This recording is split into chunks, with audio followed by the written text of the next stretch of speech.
Everyone, welcome to Savitri institute. आप लोग इस चैनल पे पहली बार आए हैं तो चैनल को सब्सक्राइब कर लीजिए। यह आप लोगों का न्यू मॉडल एक्टिविटी टास्क है जुलाई 2021 का, सब्जेक्ट हिंदी, क्लास 10। तो चलिए शुरू करते हैं।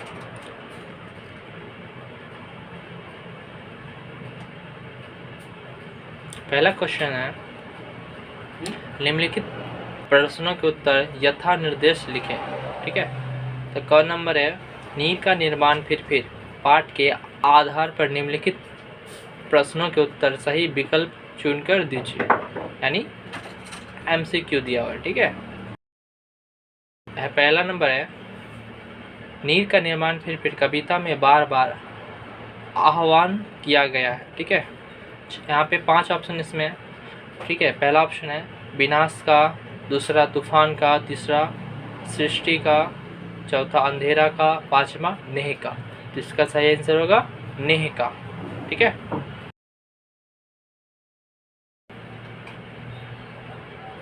चलिए आगे बढ़ते हैं। 2 नंबर, कवि बच्चन के अनुसार नभ में आंधी आने पर क्या हुआ। ठीक है, क नंबर ऑप्शन है रात दिन सी हो गई, ख नंबर ऑप्शन है दिन रात सा हो गया, ग नंबर ऑप्शन है उजाला फैल गया, घ नंबर ऑप्शन इनमें से कोई नहीं।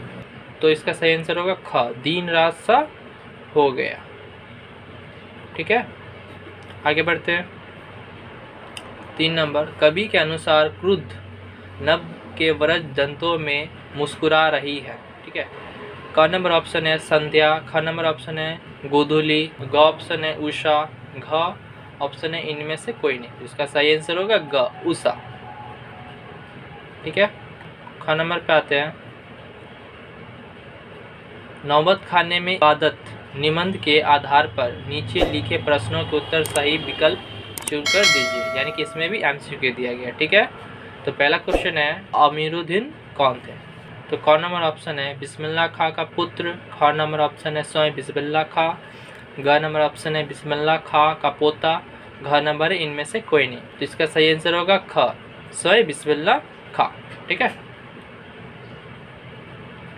2 नंबर है, बिस्मिल्लाह खां संगीत के अभ्यास के लिए कहाँ जाते थे। ठीक है, क नंबर ऑप्शन है रसूल बाई के घर, ख नंबर ऑप्शन है बतलून के घर, ग नंबर ऑप्शन है बालाजी के मंदिर, घ ऑप्शन है काशी विश्वनाथ। तो इसका सही आंसर है ग, बालाजी के मंदिर। ठीक है, आगे बढ़ते हैं। 3 नंबर है, ऊहा पोहा का आशय है। ठीक है, पहला ऑप्शन है संघर्ष, दूसरा है अस्पष्टता, ग नंबर ऑप्शन है उघेर बून, घ नंबर ऑप्शन है मुसीबत। तो इसका सही आंसर होगा ग, उघेर बून। ठीक है, चलिए आगे बढ़ते हैं। 2 नंबर, पठित पदों के आधार पर भक्त कवि रैदास की भक्ति भावना को स्पष्ट कीजिए। ठीक है, तो इसका आंसर ये रहा।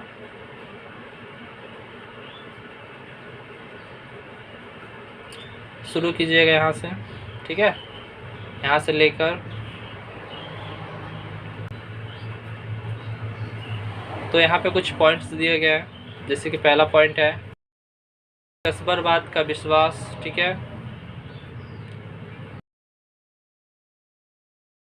दूसरा पॉइंट है गुरु के प्रति श्रद्धा,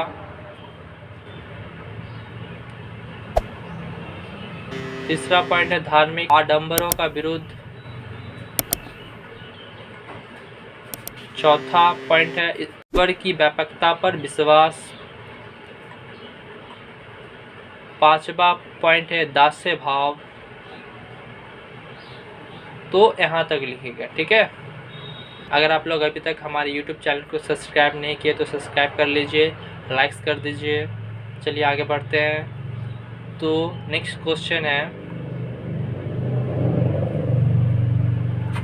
3 नंबर, पठित कहानी उसने कहा था का सारांश अपने शब्दों में लिखिए। ठीक है, तो इसका आंसर ये रहा।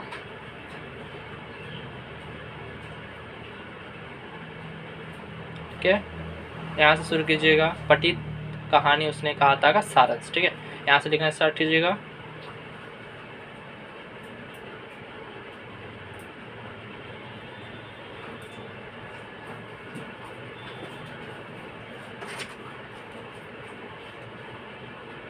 तो यहाँ तक लिखिएगा। ओके, अगर आप लोग को इसका PDF फाइल चाहिए तो हमारे व्हाट्सएप टेलीग्राम से जुड़ जाइए, डिस्क्रिप्शन बॉक्स में लिंक दिया गया है। ठीक है, चलिए आगे बढ़ते हैं।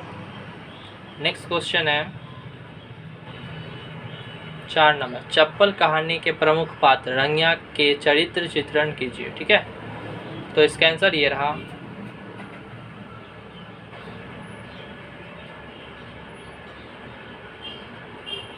तो शुरू कीजिएगा यहाँ से, चप्पल कहानी के आधार पर रंगिया का चरित्र चित्रण। ठीक है, इसमें भी पॉइंट है। पहला पॉइंट है आदर्श पिता, दूसरा पॉइंट है कृतज्ञता भाव,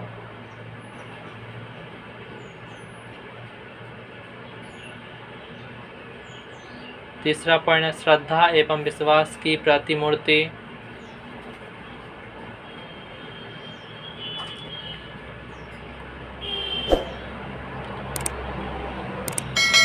चौथा पॉइंट है अनपढ़ पर जिज्ञासु,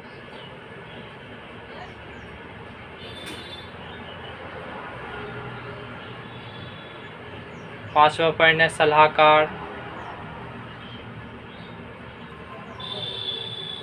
और छठवां नंबर अपूर्ण विश्वास एवं बलिदान की भावना। ठीक है,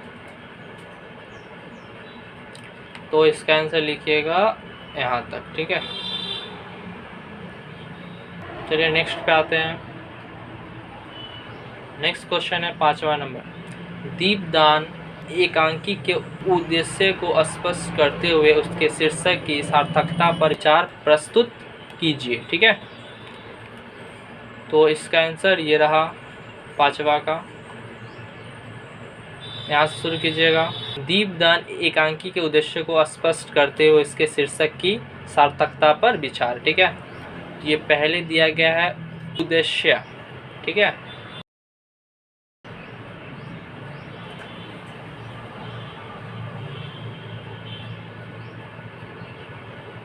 और उसके बाद शीर्षक की सार्थकता। ठीक है, तो यहाँ तक लिखेगा इसका। ओके, चलिए नेक्स्ट क्वेश्चन पे आते हैं। 6 नंबर, कर्मनाशा की हार कहानी के मुख्य पात्र का चरित्र चित्रण कीजिए। ठीक है, तो इसका आंसर ये रहा।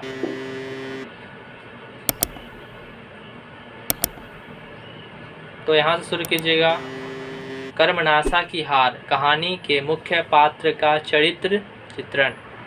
ठीक है, यहाँ भी पॉइंट्स दिए गए हैं, जैसे कि पहला पॉइंट है कर्तव्य निष्ठा एवं आदर्शवादिता। ठीक है, दूसरा पॉइंट है विचारशीलता, तीसरा पॉइंट है भ्रातृत्व प्रेम, चौथा पॉइंट है मर्यादावादी और मानवतावादी,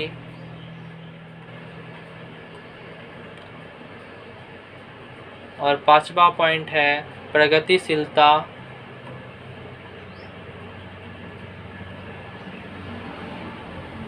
और 6वां पॉइंट है निर्भीकता एवं साहसीपन। ठीक है, तो इसका आंसर लिखिएगा यहाँ तक। ओके, तो चलिए नेक्स्ट क्वेश्चन पे आते हैं।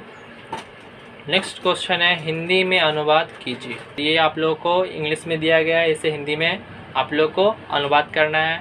तो इसका आंसर ये रहा। ठीक है, तो लिखना है, यहाँ से शुरू कीजिएगा यहाँ तक। ओके, चलिए नेक्स्ट पे आते हैं। नेक्स्ट क्वेश्चन है 8वां नंबर, निम्नलिखित प्रश्नों के उत्तर दें। ठीक है, तो क नंबर है करण कारक और आपादान कारक में अंतर स्पष्ट करें। ठीक है, तो इसका आंसर रहा, तो इसका आंसर ये रहा।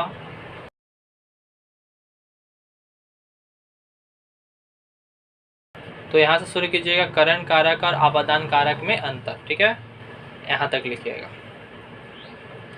ओके, चलिए नेक्स्ट पे आते हैं।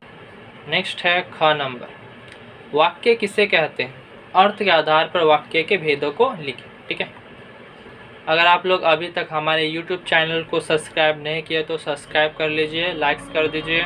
तो इसका आंसर रहा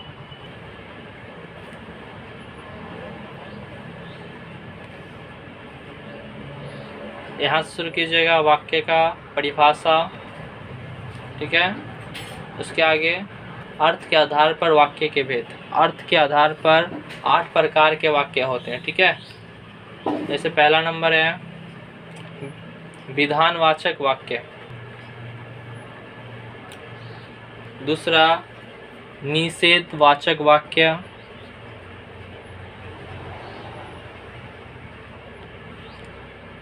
तीसरा प्रश्नवाचक वाक्य, चौथा आज्ञावाचक वाक्य,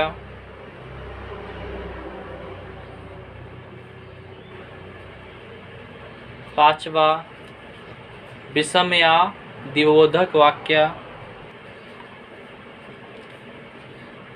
छठवा इच्छावाचक वाक्य, सातवा संकेतवाचक वाक्य और आठवां संदेहवाचक वाक्य। ठीक है, तो यहाँ तक इसका आंसर लिखिएगा। तो ये आप लोगों का पूरा कंप्लीट हो गया। अगर आप लोग इसका PDF फाइल चाहिए तो हमारे व्हाट्सएप टेलीग्राम से जुड़ जाइए, डिस्क्रिप्शन बॉक्स में लिंक दिया गया है। अगर अभी तक हमारे YouTube चैनल को सब्सक्राइब नहीं किया तो सब्सक्राइब कर लीजिए, लाइक्स कर दीजिए और कमेंट करिए और अपने दोस्तों के साथ शेयर कीजिए। ओके, तो चलिए, धन्यवाद।